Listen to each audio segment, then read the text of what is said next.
ଅହିଂସା ପରେ ସତ୍ୟ। ଆମେ ମିଥ୍ୟାରେ ବଞ୍ଚିଛେ ନା ସତ୍ୟରେ ବଞ୍ଚିଛେ? ଆମେ ମିଛରେ ବଞ୍ଚିଛେ। ଭଗବାନଙ୍କୁ ଛାଡ଼ି ଦେଇ ଆମେ ଯେତେ କର୍ମ କରୁଛେ ସମସ୍ତ କର୍ମ ହିଁ ମିଥ୍ୟା। କାରଣ ଦୁନିଆରେ ବ୍ରହ୍ମ ସତ୍ୟ, ଜଗତ ମିଥ୍ୟା, ଈଶ୍ୱର ସତ୍ୟ, ଜଗତ ମିଥ୍ୟା।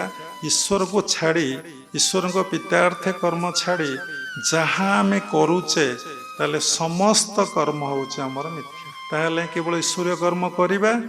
ଗୃହସ୍ଥାଶ୍ରମରେ ଅଛେ, ଆମେ ଆଉ କିଛି କରିବା ନାହିଁ, ଏ ସଂସାର ପ୍ରବାହ ଚାଲିବ କେମିତି? ତାହେଲେ ଚାକିରି କରିବା କ'ଣ ମିଥ୍ୟା? ପାଠ ପଢ଼ିବାଟା ମିଥ୍ୟା? ବାହା ହେବାଟା କ'ଣ ମିଥ୍ୟା? ବ୍ୟବସାୟ କରିବାଟା କ'ଣ ମିଥ୍ୟା? କେବଳ ଭଗବାନଙ୍କୁ ଭଜନ କରିବା ସତ୍ୟ? ନା, ଆମକୁ ଟେକ୍ନିକ୍ ଶିଖିବାକୁ ପଡ଼ିବ। ଯୋଗ କର୍ମସୁ କୌଶଳମ୍।